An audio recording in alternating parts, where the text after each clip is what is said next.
Hey, what's going on, everybody? It's Matt Forts here with Keller Williams Realty. I've got a great list here for you today. We know it's a super competitive seller's market out there, and so I compiled the top 5 things that you can do to get your offer rejected.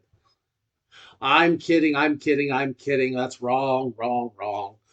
We're actually going to cover the top 5 things to get your offer accepted in today's market. I know, tongue in cheek, bait and switch, whatever it might be. Hey, I got to do something, right? All right, well, let's jump into this. But first, before we get into these top 5 lists here, this is all predicated on us sitting down and having that consultation before we even go and looking at properties or writing offers. We need to understand exactly what your goals are, what your situation is, so that you can be prepared to write good, clean, strong offers and get to the place you want to be in the time frame that you need to be. So again, sitting down and having that first consultation, even if it's 30 minutes or an hour, as much time as you need for us to put a plan together, that's what we need to do before we get into this. Okay? So having said all that, all of this stuff is predicated on us sitting down and putting that plan together. Got it? All right. Let's jump into this. Number 1, you've got to have your financing dialed in. Now, what does that mean? Hey, if you've got the cash, great. You got to make sure that you've got it in liquid form, and we can make things happen quickly and efficiently. If you need financing, that means having a full pre-approval, or what they call a desktop appraisal, or desktop underwriting, all these terms, done. That means that you are in the strongest position possible. All you need at that point is a property address, and we move forward. So, if you hand me a pre-approval or a pre-qualification from some online vendor, that's not good enough. A seller's gonna look at that and say, nah, that's not good enough. So we got to make sure that you are dialed in, and that way we can execute to the time frames that we put down in that purchase agreement. Okay? All right, let's move on to number 2. I know. You're asking me to waive contingencies, Matt? Maybe. Can we shorten them? Yes, absolutely. That's why it's important to work with the right agent that's got the right connections with your inspectors. It's important to have a great lender that can get through things. And again, I'm going to go back to that but first part.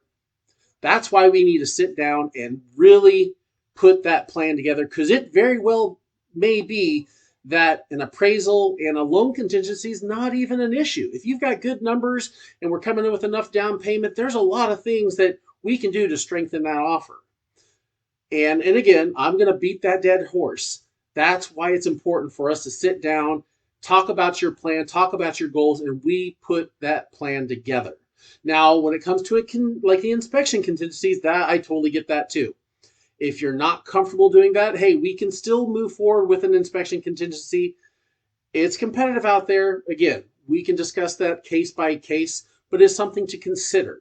And especially a lot of times these days, we're seeing sellers come with all of the inspection reports done. And as long as it's been done by reputable inspectors and inspection companies that I know of, or maybe even have worked with in the past, that's definitely something to take into consideration, because the seller's saying, hey, here's everything we got.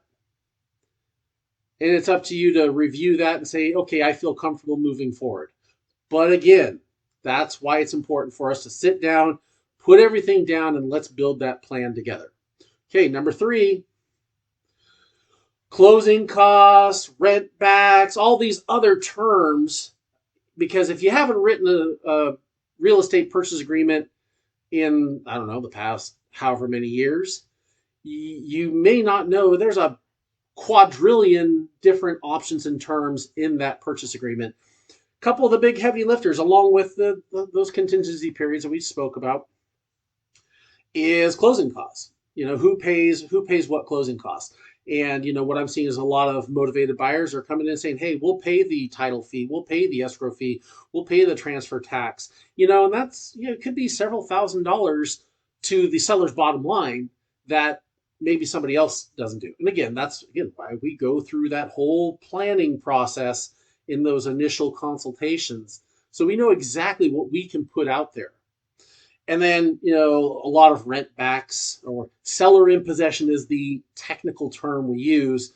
That's a lot of times something that can help out the seller, especially in situations where, they are looking at purchasing a property. Timelines are important. And then any other little terms, and not to make this a shameless plug for great agents that will go the extra mile, but that's one of the things that we do, a good agent at least, when they reach out to the listing agent, we want to find out what's important to that seller. Money, obviously the bottom line is important. Very seldomly you're going to find somebody who says, "Hey, you know what? I don't care if I don't get the top dollar, but if it's just this little thing." Though there are things that maybe another agent didn't ask about, and maybe they just assumed, which is definitely a bad thing. But by going and asking the other agent, saying, "Hey, what's important to the seller? What needs to be in the offer for them to consider as the strongest potential offer?" So those things we go through and we discuss, and in the writing process, and anything that we can that the seller wants that's within reason, that does not either break the bank, or somehow violate your own personal beliefs or whatever it may be. Let's consider that. All right, number 4. I know this is a big touchy subject: sale contingencies. And I know that it is very difficult. It's a very challenging proposition to come into a purchase with that dreaded, "I've got to sell my home." Yes, it is a challenge. No, it is not impossible. That's why you gotta have a plan. Now, of course, every situation is different, and knowing what the seller wants and needs, those are all important. And when it comes to, if you have a house that you need to sell to provide the funds to make that purchase, that's again, going back to that first statement, that's why we need to sit down and let's put that plan together. And that way, whether it is, "Hey, you know what, I really just need to, I can't sell and buy," or whatever it might be, let's get that down, because there are options. And yes, it takes planning. And even in the event that you need to be contingent on the sale of your home, having that plan in place and being able to communicate that to the listing agent and the seller with confidence, because we've got it all dialed in, that gives us a fighting chance. Okay? Again, a lot of these details are all about the specifics between your situation and how we get you there. That's exactly why, again, beating that dead horse, we need to sit down and go through that and put everything down and build that plan before we get into looking at houses, let alone writing offers on houses. Okay, number five, save the best for last. You got to make your offer price appropriate for the market.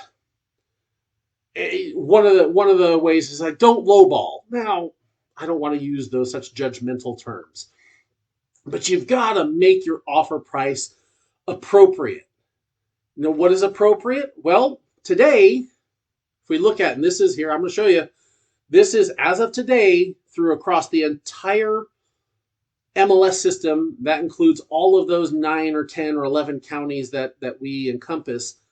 The average sold price to original listing price is 103%. That's across all geographic locations, across all price points, across all sizes, 103%. And it's pretty consistent based on location, pretty consistent based on price points. Now, there may be some specifics, ups and downs based on the neighborhood, etc., though we've got to be appropriate. So If you're thinking, oh gosh, this house is listed for 700,000, I want to write an offer for 675.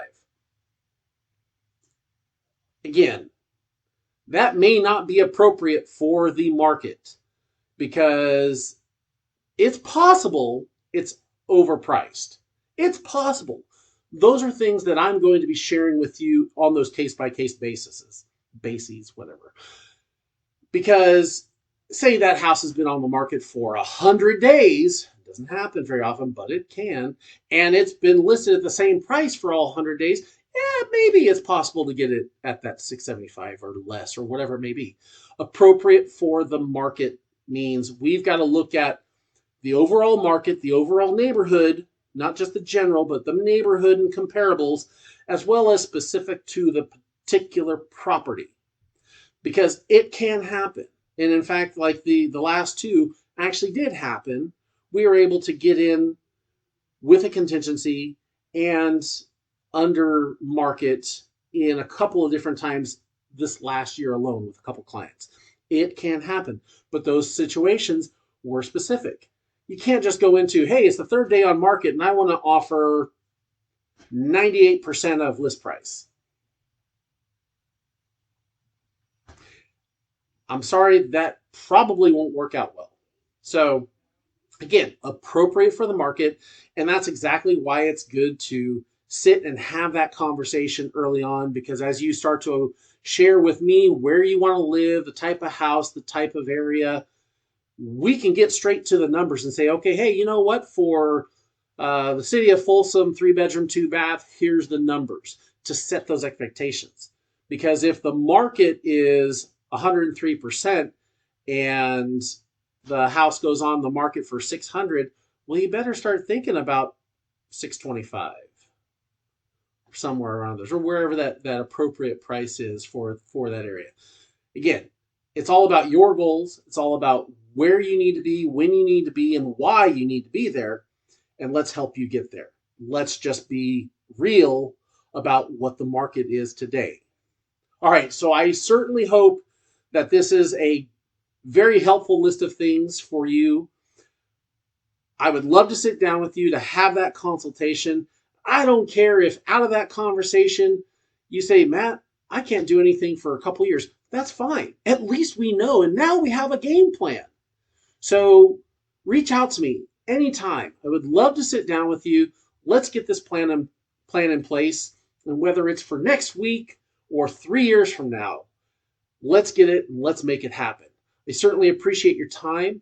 I hope you have a fantastic rest of your day, and I look forward to talking to you soon. Take care.